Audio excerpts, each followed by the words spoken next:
You're listening to the AC Wildcats postgame. I'm Mike Luke, joined by Ben White. William Brad Allis will maybe be joining us shortly, but Arizona takes care of business today against the University of Washington. There is a lot of good stuff to take away from here. We're going to get to all of that. But first, Ben, Arizona needed to be able to have a game where they could just take care of business, and they did exactly that against the Washington Huskies. Granted, as Nick Howard said, kind of take the foot off the gas at times, but this is still a game you take. Yeah, and I think it helps too when you look at the caliber of what Washington brings and the fact that you lost to Wazoo in the way you did with that team being bigger, trying to slow the tempo down. Washington was the exact opposite. They don't have size. They like to move quickly. They're really bad defensively. And Arizona has shown over the last, 4 or 5 months that they play well with those types of teams. They were able to kind of establish the rhythm early. I thought Keshad Johnson had a fantastic game. I would love to see more of those types of performances. 16 points. Ballo as well, getting in the lane easily at the rim. Arizona just really owned the paint. And I just thought they looked a lot more comfortable out there. And it's one of those games where you're at a point in the year where we're coming up on March here. So if you're going to drop a game to Wazoo, 48 hours later, you better come out and you better make a statement. And that's what they did today. That's exactly what they did. And you hit the nail on the head with Keshad Johnson. Listen, when he plays well, Arizona is at another level. He is somebody that Arizona 1000% needs to be able to bring it game in and game out. And I'm going to keep going back to that. If Keshad Johnson plays well, then Arizona is going to play well. And there really isn't any reason, and again, I know I sound like a broken record, I get it, but there really isn't a reason that a player that is so much reliant on, on hustle, on being able to be around the ball where he needs to be. Keshad is that dude. And the further and further we get into the season, we were always talking, is Kylan Boswell the X factor? I think we were missing it right in front of us. I think the X factor is Keshad Johnson, because when he plays like that, he is a disruptor of the highest degree. Well, and he's been doing it for a long time. I mean, this is his 5th year, and he's shown historically, maybe he's not the best shooter. Granted, he did make some outside shots today, but he's a guy who knows how to get into the lane, and he knows how to find his spots and score. And, you saw it tonight. I mean, I think you saw it historically going back to even earlier in the year when they were playing teams, like Duke, like Wisconsin, like Michigan State.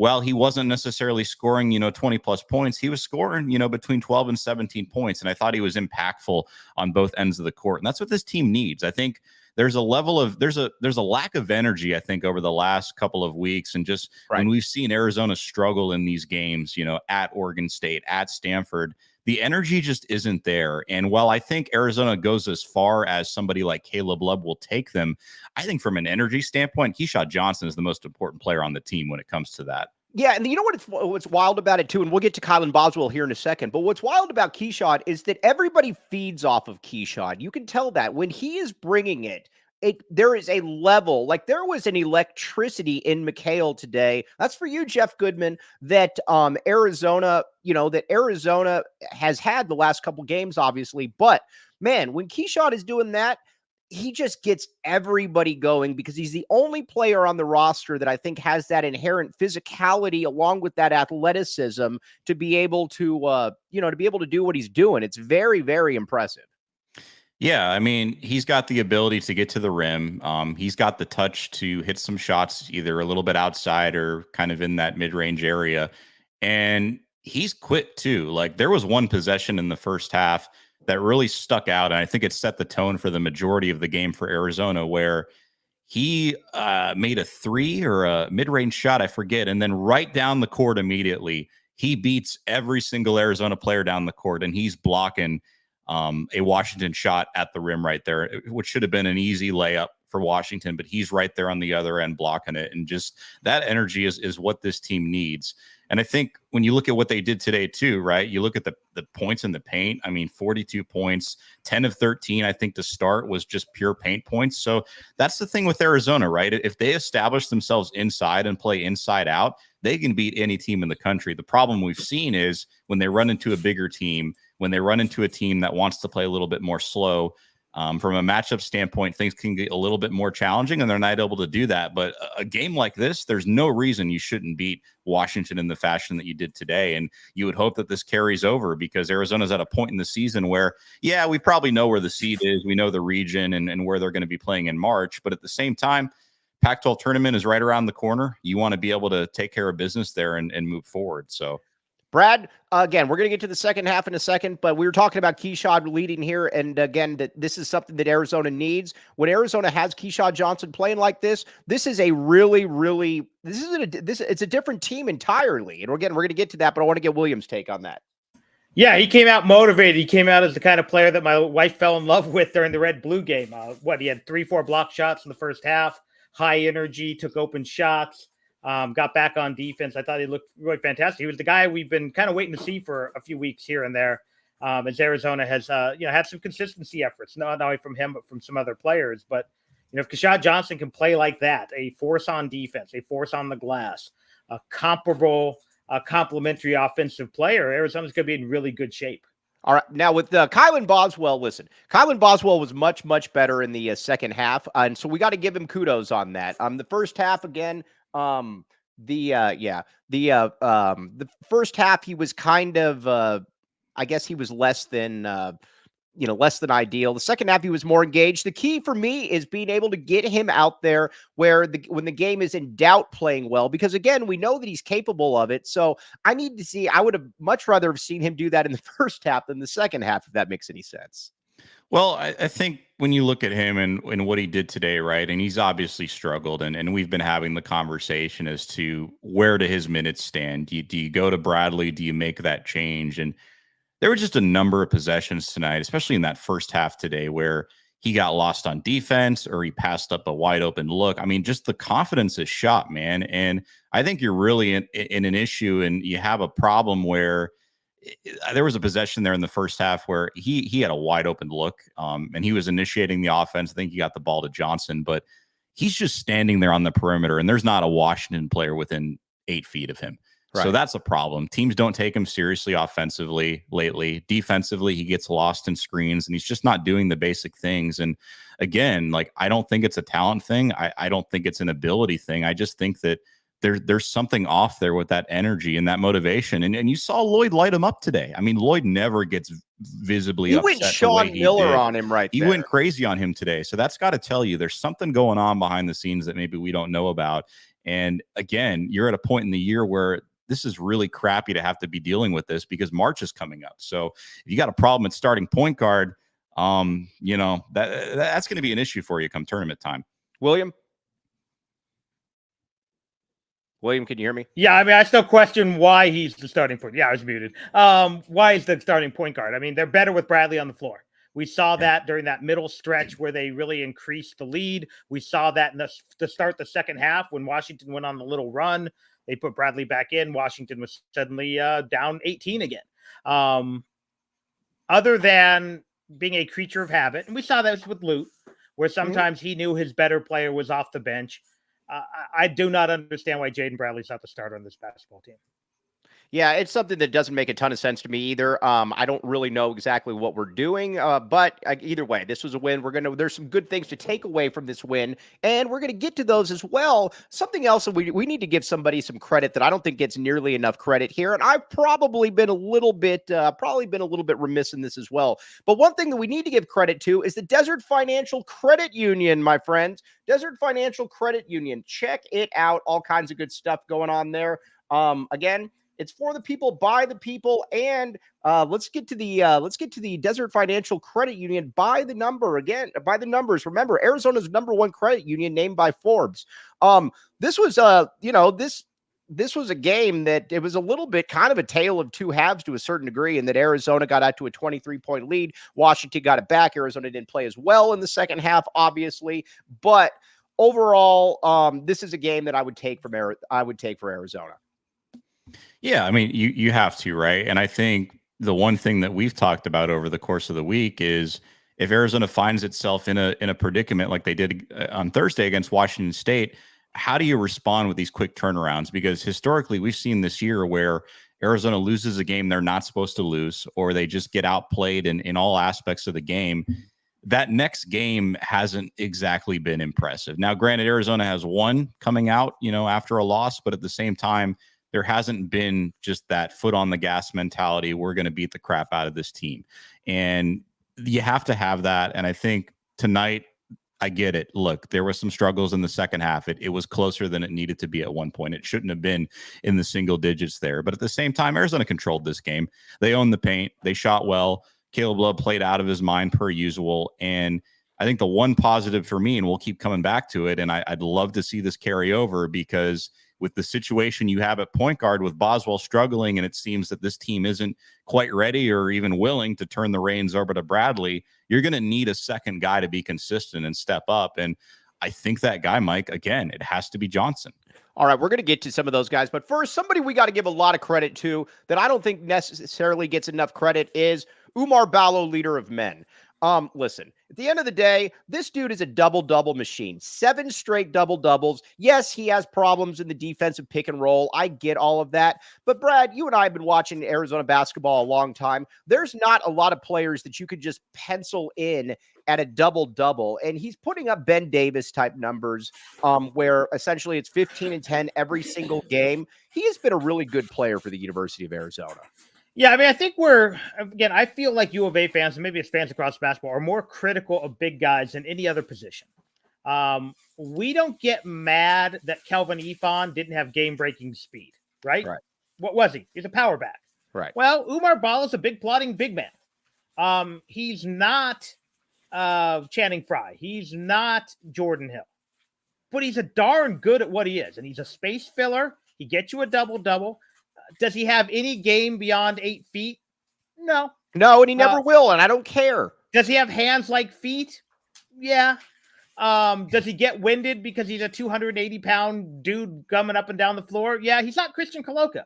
So if we can accept what he is and know what his limitations are, then sit back and enjoy it, because he's really good for what he is. Again, we didn't get mad that, think of 3-point shooting guy who didn't take it to the lane. We didn't get mad that Steve Kerr didn't dunk. Right. Steve Kerr can't dunk. Well, Umar Ballo can't, get up and down the floor like Christian Coloca. But what you need is the last 3-week Umar Ballo. And that has been more focused, working his butt off, getting those, 14 rebounds today? Yeah. That's effort. And, again, he might get winded late in those 8-minute stretches. But if he's grabbing boards and boxing out and setting picks, and great. Because right now, as much as I like Krivas is a complete step back off the bench. He's a comparable second big, but he's not a guy you can give 15, 20 minutes. So you get your 25 out of Umar, go small for 5, put Krivas in for 10, and write down the check, because between the two of them, you're probably going to be 18 points to 18 rebounds. Yeah, and Ben, that's something that I think you look around college basketball, there's not a lot of teams that have somebody that can go for 15 and 10 every single game, and that's exactly what he does. It's weird because I'll look up and I'll be like, man, Umar's struggling out there, and he's got 22 and 13. Or whatever the case may be. Now, again, you could say that maybe some of those numbers aren't indicative of the impact, and you'd probably be correct. But at the end of the day, his job is still to get rebounds and score, and he does it pretty darn well. Yeah, I mean, there's not much you can hold against him when he's putting up numbers like that. I mean, he's averaging 14 and 11 in Pac-12 play this year. So, right. I mean, how much more can you really get out of a big guy? Yeah, to Brad's point, would you like them to be a little bit more skilled and a little bit more versatile? Yeah, but it's a good problem to have. I just think, I mean, you hit the nail on the head there and hinting at it there with impact. And that's the problem, right? Is when Arizona runs into these struggles, right, it's going to come more times than not in the guard spot. And when you're not getting consistent guard play out of, Boswell, out of guys like that, right, that's where you're really running into issues. And I still think Ballo is impactful. He's really good. I think defensively, he presents some challenges against other bigs, and he matches up decently, right? I mean, granted, there are going to be situations where you come to terms with a team that has an athletic forward or a center that's a little bit more versatile. Is he going to struggle in those matchups? Sure, but at the same time, he's that steady rock. He's going to give you your double-digit points. And Arizona, it's no secret, right? They're going to beat teams by scoring a lot of points. That's just the nature of how they play. They like to be fast. They like to play up tempo, and they're going to score in the 80s and the 90s come tournament time. So again, I think he's impactful. And, it's an advantage that I think this team has, because when you look across the top teams in college basketball, outside of maybe Houston and some of these other big teams, UConn doesn't have a big that can do that from a scoring perspective, right? And some of these other teams, just something to keep in mind. But he's huge. I'm glad we have him. Is he limited? Yeah, but at the same time, this team is not where they are without him either. Umar is also the player that, Brad, I think a lot of people probably won't realize how impactful he was until he's gone. He feels like he's one of those players where you're like, man, it would be nice to have Umar getting, when you're struggling for rebounds or whatever the case may be. I think his legacy here is going to age well. Yeah, I think he's a player who's a better version of Caleb Tarczewski. Mm-hmm. Tarczewski was just a really solid guy for 4 years. Right. That's why he's one of the winningest players, if not the winningest player in U of A history. And did he live up to his 5-star billing? No, Caleb Tarczewski did not. Caleb Tarczewski was a really good role player. He was a not quite as good version for 4 years of AJ Bramlett. Right. But he was really good at what he did. And that's what Umar's been. But Umar's gotten a little bit better every year. You will not, Umar's not a guy who can take over the game. He's not Shaq. He's not, Bancoot from Carolina. But what he is he's a guy Armando who Baycott. I was about to call Crash Bandicoot. Dude. Yeah, I don't know. It's been a long day already. I've already coached volleyball. I've already done Flowing Wells Little League signups. I've already spilled a drink on my microphone. It's a winner of a day.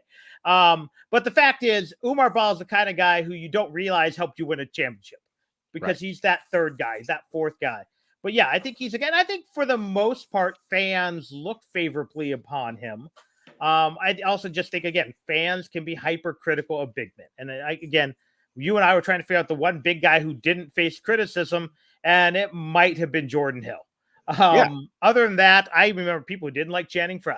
He's soft. People didn't like, People hated AJ Bramlett initially. They're like, man, you can't play this guy. You would always hear people say, if Arizona had a big man, they could win the national championship in '97. Well, guess what?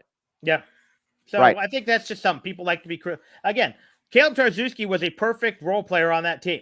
People just were waiting for him to be a top 25 guy, and he just was never that guy. All right. I keep getting asked this question all the time, and no, I do not. And I need to make this very clear. People saying, well, I bet you wish you had Kirk Kriisa back. No, I don't want Kirk Kriisa back. I want nothing to do with Kirk Kriisa. And one guy was telling me he's averaging 10-4 at West Virginia. I don't care. Kirk Kriisa is averaging 10-4 on one of the worst teams in college basketball. I do not want him. Somebody else can have him.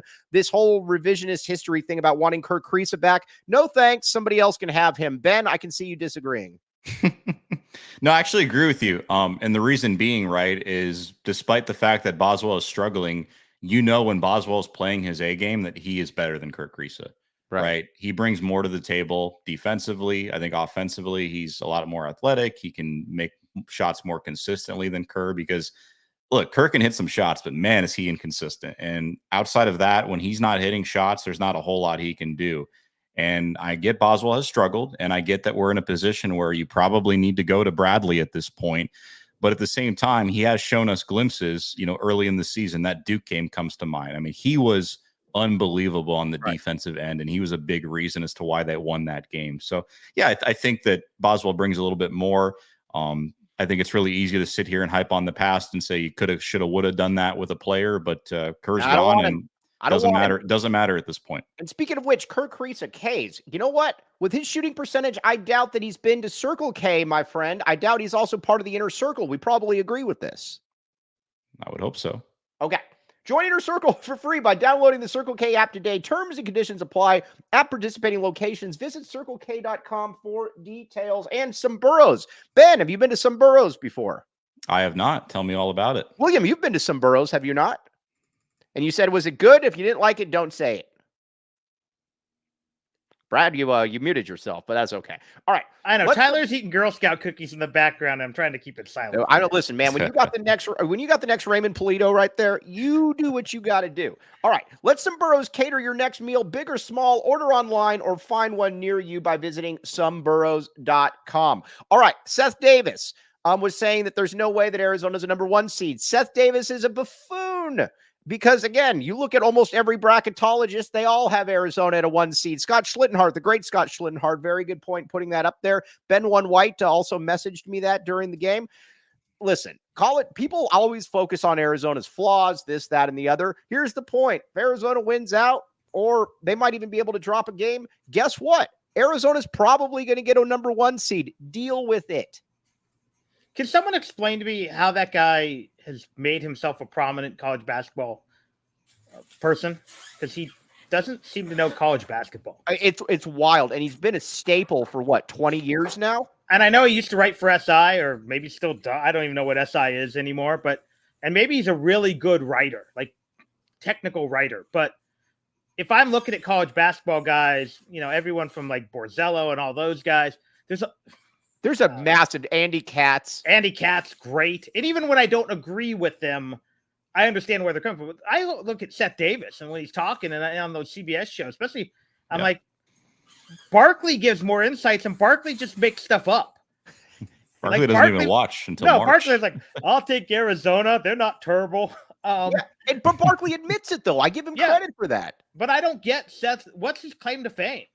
Has he ever made that bold prediction? Did he pick NC State in the 80s? Or I don't know. Because at least some of these guys, Lenardi was just the first to do it. And he's pretty good. But, there are guys who are better. But I don't mind Lenardi because he's good enough. But Seth Davis, there's never I'm like, oh, I never thought of that.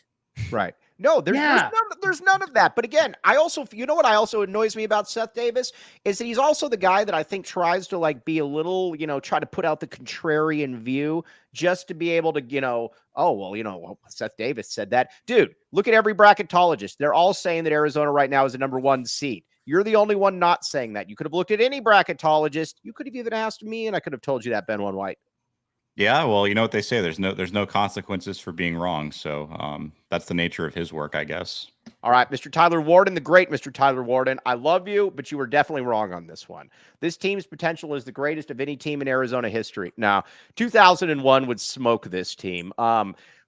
2001 was better at every single position, correct, Brad? I mean, and again, Tyler, you're the man. I steal a lot of your information, and I don't probably credit you, but 2001 is the best team in school history, and they were better at every position. I'm trying to think if they're 98 was better. Yeah, because even Caleb Love's the best player on this team, and Gilbert's better. Gilbert's better. Jason Gardner was better than Kylan Boswell. Yeah. Richard Jefferson is better than Pelle. Michael Wright's better than Keshad, and Lauren Woods is better than Umar Ballo, leader of men. Plus, coming off the bench, he had Luke Walton. No. But again, Tyler Warden, keep giving me the info though, man, because you are much smarter than me. I just disagree with you here. No, it's just this to me is more like some of those early or late 80s, early 90s teams, Mulebach type teams that were really good teams, could earn that 1 or 2 seed, but you just didn't know what you were going to get. Right. But if you're looking at this team compared to 88, 89, all right, Mr. Tyler Warden again. He said, let me rephrase, best in post-Lute era. I don't know that I agree with that, but that's closer. 14, 15. Yeah.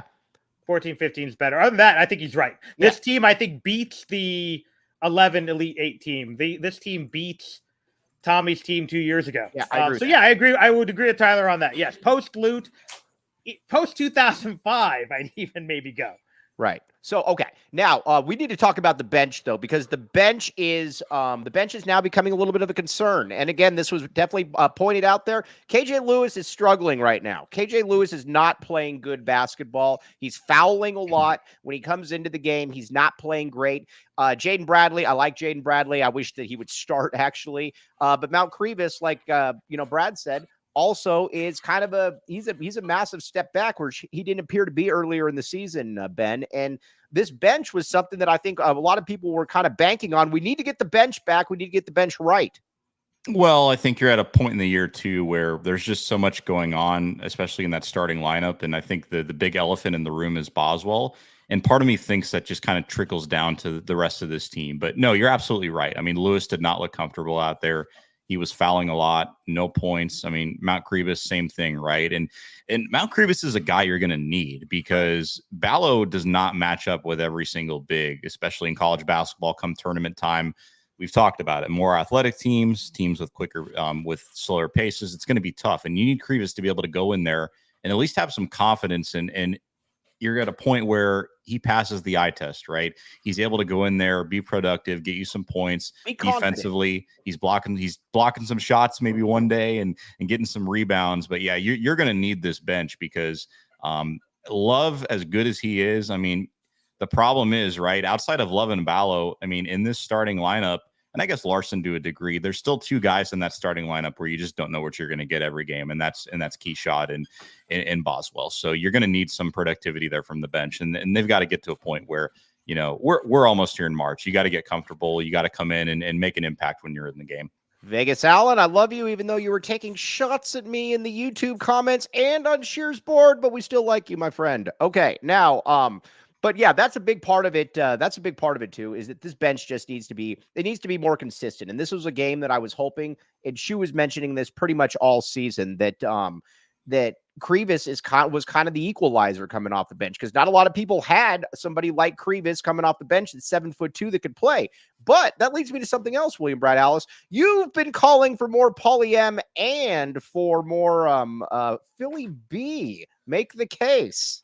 Well, first I want to say, and I'll admit, I was watching the game at a location on a screen above my Never head. admit that, man. Come on. So you I did didn't post-game shows for like 5 years where you guys weren't even watching the game and handing a microphone back and forth to each other. That is true. We had to listen to some radio broadcasters steal.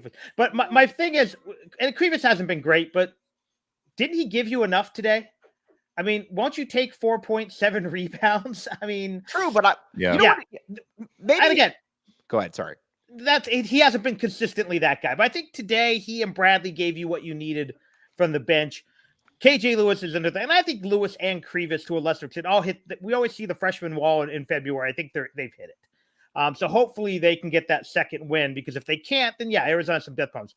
My thing with Pauly M and Philly B, if Arizona decides to go more zone to guard against the three, because that's their bugaboo, is the three, then I would not have a problem seeing one of those guys playing on the wing to give you length to throw at shooters. Do I want to see those guys playing 15, 20 minutes a game? No. But if you're facing a team, especially early rounds of the tournament, with a bunch of 6'3" guys who can shoot and not much more, go zone, throw some length at them, because you can still outscore them with those guys. Do I want to see those guys supplant KJ Lewis in the lineup? No. Boswell, you could talk me into, but again, I wouldn't mind going, as I say, 8.5 deep on the rotation if you're using those guys for length. Okay, by the way, we got a super snap that just came in. Just wanted to say, back the A, have a good day. AZ Cats G, $2 super snap. We had like $300 in super snaps a couple weeks ago. They were just $50 were coming in left and right. I love how you call them super snaps. They're super chats, but here on this show, they're super snaps. We call them super snaps. I know what it is now, but for about a year and a half, I legitimately thought there was something else. I will not change. As Ben White knows, I'm very stuck in my ways. Are they Bancoot super snaps? Oh, the Bancoot was great. That was almost as good as Dallin Terry, which you still do. Yeah. It's Dalen. Come on, Brad. So they say. Right. I don't say Bard Allis. Okay. All right. But if you call me William. But that's your name. Is it? It's on my legal documents, but is it really my name? All right, now it is your name. There is something that take that up with Arthur Allis, not me. All right, now I want to get to the experience that I'm all for. By the way, Saul Bookman put something out very funny the other day where he said he called it the Bowl experience, which I believe he stole from the Caleb Love experience. But the Bowl experience is something that I'm all in on. I like watching Bowl a great deal. But what should we knock off here first? Oh, Empire Flooring. Ben White, what kind of flooring do you have? Empire? Well, Empire, obviously. I mean, let's be honest here. Who doesn't? All right, check it out. Empire Flooring, my friends. Empire Flooring. You got all kinds of good stuff going on with these folks.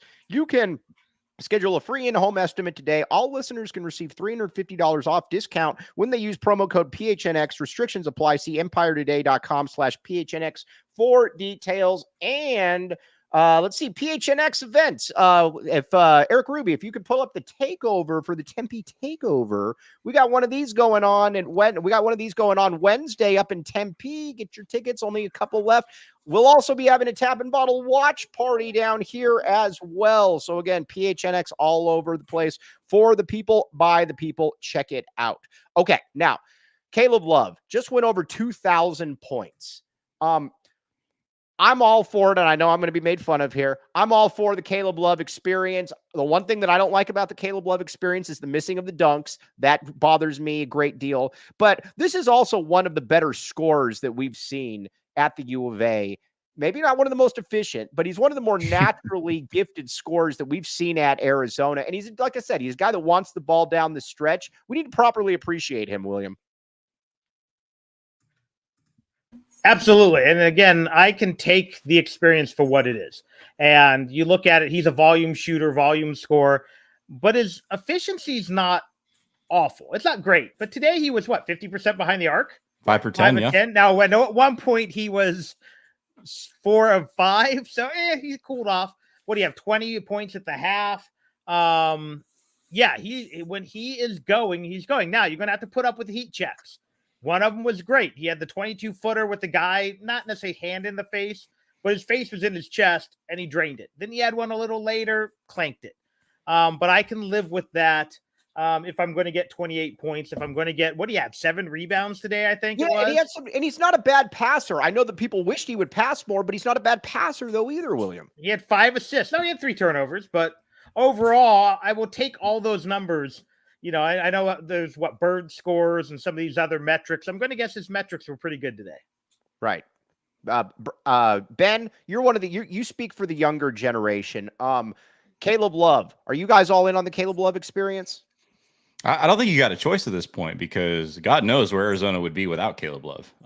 Right. 9 for 19 tonight, 5 for 10. I mean, look, to Brad's point, is he the most efficient? No, but I think he's arguably, and I have to look it up, but part of me wants to think that he's playing the most efficient basketball he's played in his entire career. It's not even close. And it's not even close, right? We had Doug Gottlieb on the show, and Gottlieb was talking about how he thought that he would be a lot better under Tommy Lloyd because Hubert Davis just runs high pick and rolls for college players that are not necessarily capable of doing that with everybody looking at him. Caleb Love, and again, Caleb Love's got to be he's got to be the conference player of the year. I can't even think of anybody that's close. Am I unless I'm missing something?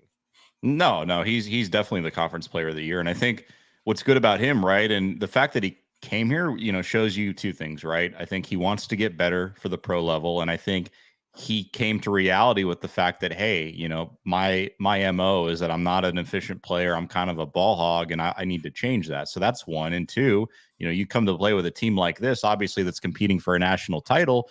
You mean business. And well, I think the passing critique is there. I totally hear that, but I think he's a fine passer. I just think that when the ball is in his hands, it's meant to be shot, right? And you're going to cringe, you're going to be excited, it's going to be high, it's going to be low, because that shot either is going to go in or it's not. And this team needs that clutch factor. It needs somebody who's willing to have the ball in their hands, because we've seen, over the last few years, nobody wanted the ball.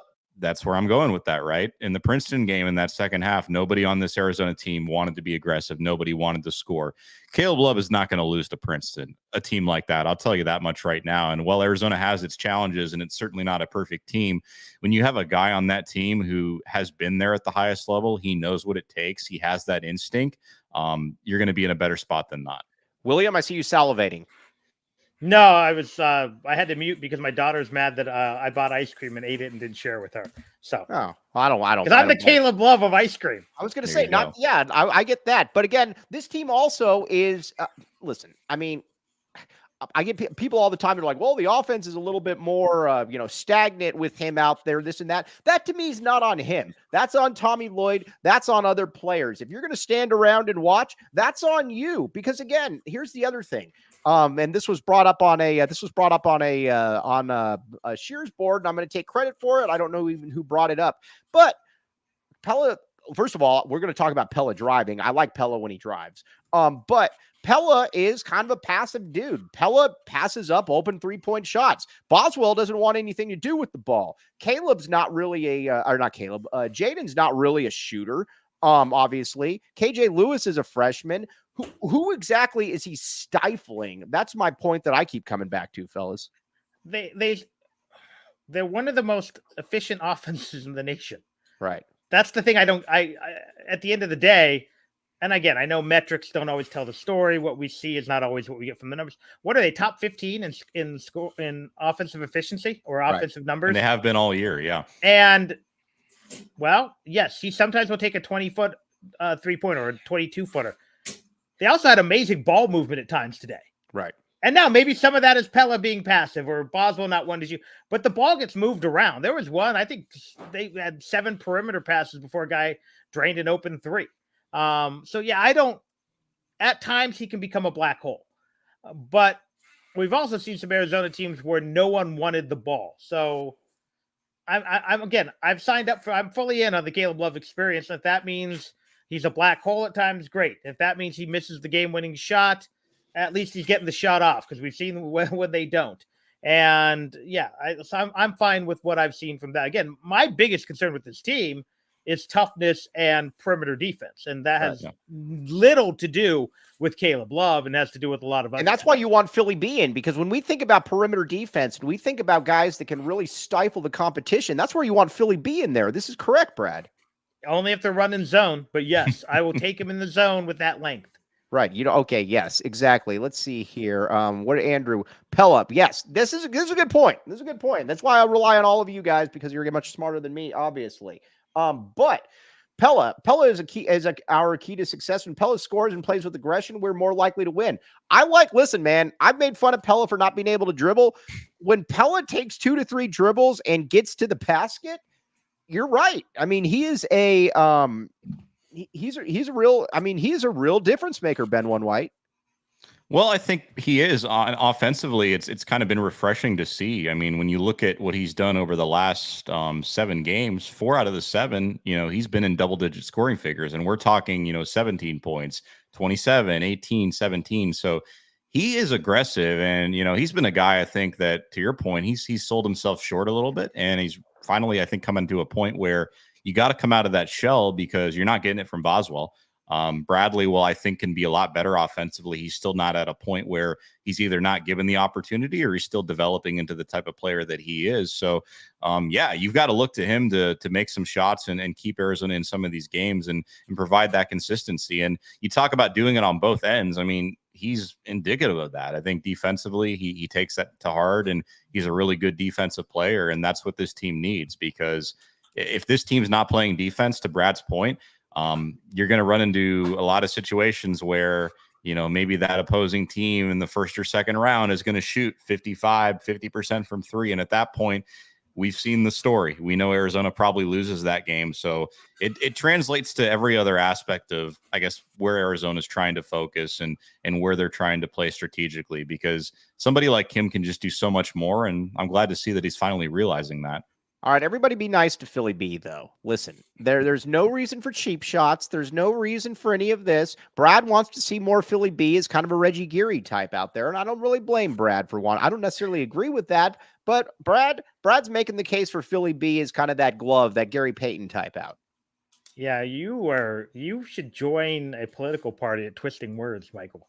Oh, I never do that. Come on, man. I never do that. Okay, now, Arizona. Now, we're in a weird spot here, Arizona fans. You need to listen here. I am rooting for ASU tonight.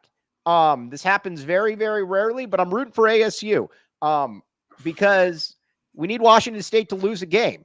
If we need Washington State to lose a game, I don't like the split conference tie thing. None of that, any of that. I want to go out of here. I want to go out of this conference with my middle finger up saying we won it. I don't want to tie. I know this is really weird. We need Arizona to win, or Arizona State to win this game. I know guys, am I being stupid here? You all tell me as well. Yes, Jervis Williams. You were correct, Jervis Williams. Go ahead, Brad. Go ahead, Benjamin. I mean, it helps Arizona, obviously. And at some point, do you want Arizona to win the final Pac-12 championship? And if you do, then you need Washington State to lose one more game than Arizona does the rest of the way. And Right. that would mean a good first start would be losing to ASU. And, ASU, again, they're the rival. They suck, but they're not the real rival. I mean, that's UCLA. Yeah, they're not a real rival. Come on, man. We can use them. They can be useful idiots for a game. How about that, Ben? They're the village idiots, huh? That's how you want to look at them? I mean, we'll take it, though, man. Sometimes you come across people that you just got to utilize and just say, listen, man, we need you for a reason, but other than that, we still don't like you. That's what's happening with ASU tonight. We need... Man, you've uncovered our entire friendship there, Mike Luke. I can't believe you finally figured it out. Yeah, I know. It's one of those things. Look at Ben White with the little poke right there. Let's see. Would it look as good from a national standpoint? Don't care. I need Arizona to win the champion, or I need Arizona to win the conference, because that's what will bother me more, is if a conference that is, let's be honest here, stinks. If Arizona doesn't win that looks an even worse view, in my opinion. Drones for Bones. By the way, Drones for Bones is a great name. UCLA and Mick will cheat as usual. I'm sure there's going to be cheating for sure, but that'll be another animal. All right, now, Arizona to me, and again, I'm going to keep saying this. This was a game that Arizona was always in control, but I would still like to see a 30-point victory at some point. I believe we deserve a 30-point victory. Arizona was much better than them. I need just keep putting the pedal to the metal, and we're going to be okay, fellas. Yeah, I mean, absolutely. I mean, you'll take a high double figure win anytime you can get, but we all saw there were chances for this to be the 30. Right. And they just kept letting Washington make these little runs, 10-0 here, 7-0 there. Wasn't the full second half meltdown that we've seen from Arizona a few times, but there was enough of these little things where you look up and you're like, at some point, there were several times I'm like, how are they only up 10? And other times I'm like, how are they not only up 10 when they were up 20? So it's an inconsistent effort by Arizona, and frankly, an inconsistent ability by Washington, who has a couple of nice players and the rest are meh. But yeah, I have no problem with, what was it? It ended up being 16, 17-point win, but at the same time, would much rather had it be a 27-point win. Ben, do you ever use Prize Picks? I don't. Tell us all about it. All right, Prize Picks, all kinds of really, really good stuff for Prize Picks. Now, get into the NBA. We got the NBA coming up. Let's see here. All right, now all kinds of good stuff with Prize Picks. Now, hold on. Where is the disclaimer at? Okay.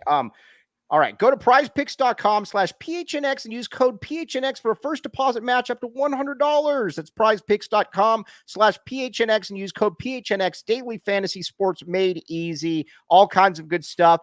It's a demon of a time on Prize Picks. You can now win up to 100 times your money with as little as 4 correct picks. You can turn $10 into 1,000. Demons and goblins are the newest and most exciting way to play at Prize Picks. Squares marked with red demons or green goblins get you different payouts. You can now win up to 100 times your money. Check it out. You will thank me later. All right.